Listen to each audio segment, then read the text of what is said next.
In the Eucharist of Ash Wednesday, the priest says to the congregation the words first spoken by God to Adam: "Remember you are dust, and to dust you shall return."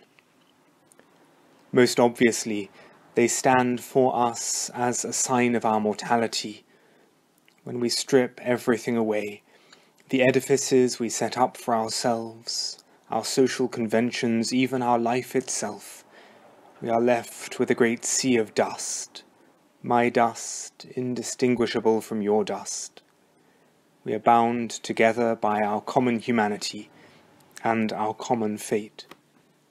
Remember you are dust, and to dust you shall return.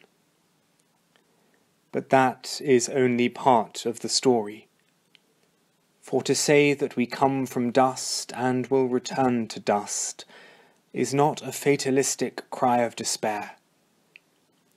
As we are told where we come from, we are reminded of creation.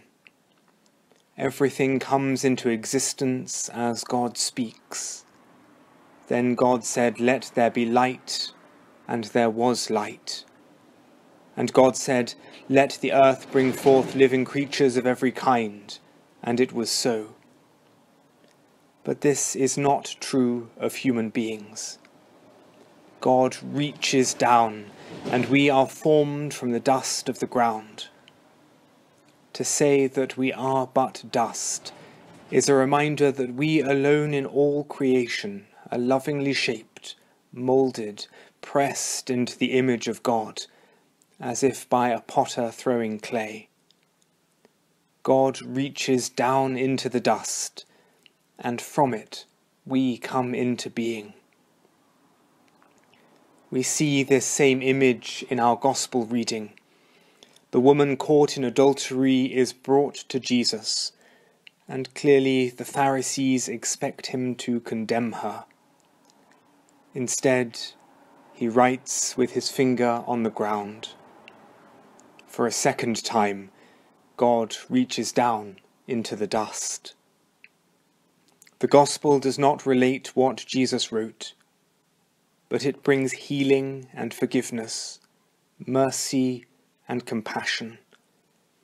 Jesus' finger writing on the ground promises us the salvation and liberation that we human beings long for.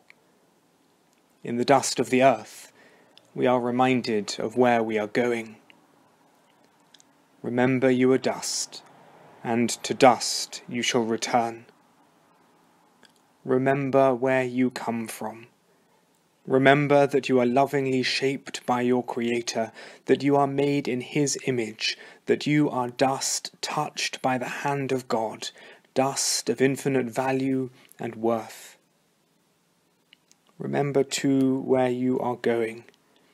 Remember that you are called from the dust to the glory of heaven, that you will find wholeness and healing in Jesus, that you are dust in which Jesus writes salvation. Remember you are dust. Amen.